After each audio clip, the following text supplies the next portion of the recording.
Have you ever noticed that not all buildings look or behave the same? Some buildings have thick walls, some have visible columns and beams.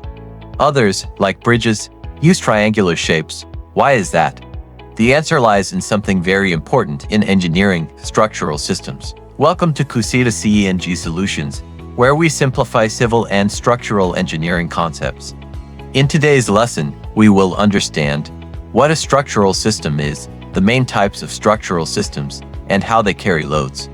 This is a fundamental concept that will help you understand how structures actually work in real life. Let's start with the basics. A structural system is the method or arrangement through which a structure supports loads and transfers forces safely to the ground.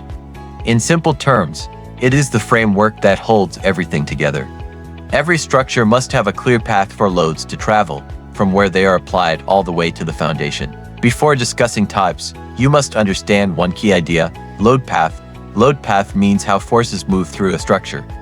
For example, load starts at slab, moves to beams, then to columns, then to foundation, and finally to soil. If this path is interrupted or weak, failure can occur. Always remember, no clear load path equals an unsafe structure. Let's look at the first type: load-bearing structure. In this system, walls carry the loads. There are no separate columns or frames. This is common in traditional houses and small buildings. The advantages include simple design and being cost-effective for small structures. However, the limitations are that it's not suitable for tall buildings and has limited flexibility in design. Next is the most common system: frame structure. This includes beams and columns. Here, slabs transfer load to beams, beams transfer load to columns, and columns transfer load to foundation.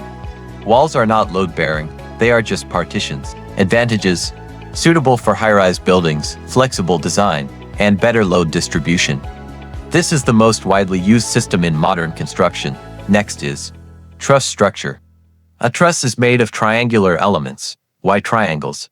Because triangles are very stable and efficient in carrying loads.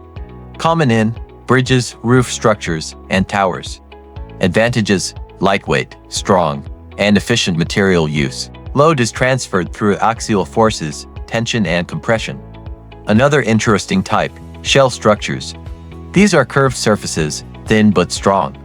Examples include domes and stadium roofs. They carry loads through surface action. Also, cable structures like suspension bridges and arch structures are important. Each system is chosen based on function, span, material, and aesthetics. Let's compare. A small house uses a load-bearing system. An office building typically uses a frame structure. A bridge uses a truss or cable system. A stadium often uses a shell structure. Different needs require different systems. There is no one best system, only the right system for the situation. Choosing the wrong structural system can lead to inefficiency, higher cost, or structural problems.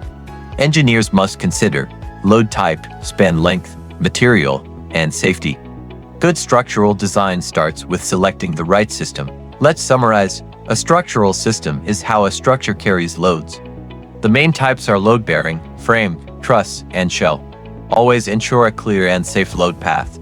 If this helped you understand structural systems, like the video, share it, and subscribe to Kussitta CEng Solutions. Next lesson: load path in structures, explained in depth. Kussitta CEng Solutions. Engineering made simple and practical.